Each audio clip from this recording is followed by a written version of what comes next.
রাজধানীর তেজগাঁও ৭ রাস্তা মোড়ে বুধবার দুপুরে সড়ক অবরোধ করে বিক্ষোভ করেছেন পলিটেকনিক ইনস্টিটিউটের শিক্ষার্থীরা। তারা ডিপ্লোমা ইন ইঞ্জিনিয়ারিং শিক্ষা ব্যবস্থার উন্নয়ন ও চাকুরিতে নিয়োগে বৈষম্য বন্ধের দাবিতে এই কর্মসূচি পালন করেন।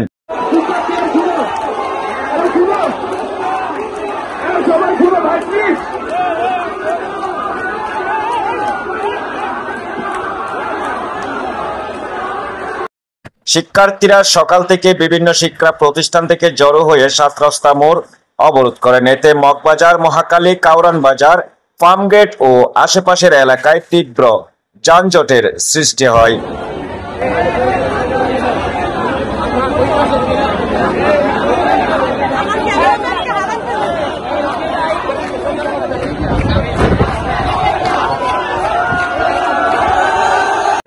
বিক্ষোভে অংশ নেওয়া শিক্ষার্থীরা বলেন, আমরা সমতার ভিত্তিতে নিয়োগ ও স্বীকৃতির দাবি জানিয়ে আসছি অনেক দিন ধরে, কিন্তু কোনো কার্যকর উদ্যোগ নেওয়া হয়নি, তাই বাধ্য হয়ে আমরা রাস্তায় নেমেছি।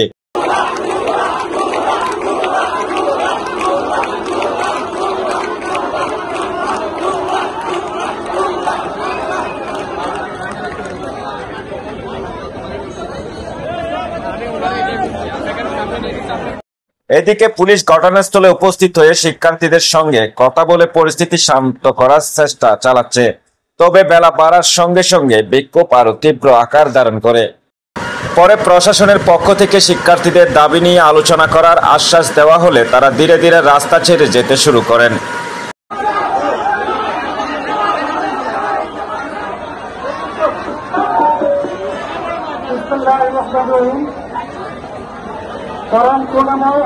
শুরু করছি। আমি জুলাই আগস্ট বিপ্লবে আমাদের যে সমস্ত ছাত্র জনতা শহীদ হয়েছেন তাদের রুহের মাত্রা কামনা করছি। যারা আহত হয়ে হাসপাতালে চিকিৎসাধীন আছেন তাদের দ্রুততর মুক্তি কামনা করছি এবং যে সমস্ত মা বাবা সন্তান হারা হয়েছেন আমি সেই সমস্ত মা বাবার প্রতি সমবেদনা প্রকাশ করছি।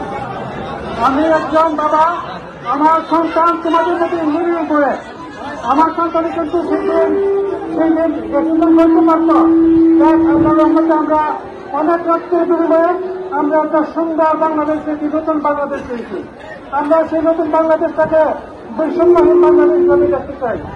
আমরা চাই এখানে কোনো বৈষম্য থাকবে না, এখানে কোনো দাবি নেওয়ার জন্য নতুন করে আন্দোলন করে আমরা সেই বাংলাদেশ চাই।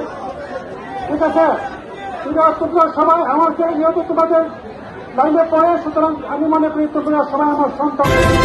বাংলা নিউজ ২১ চেতনায় সত্য প্রকাশে অঙ্গীকারবদ্ধ।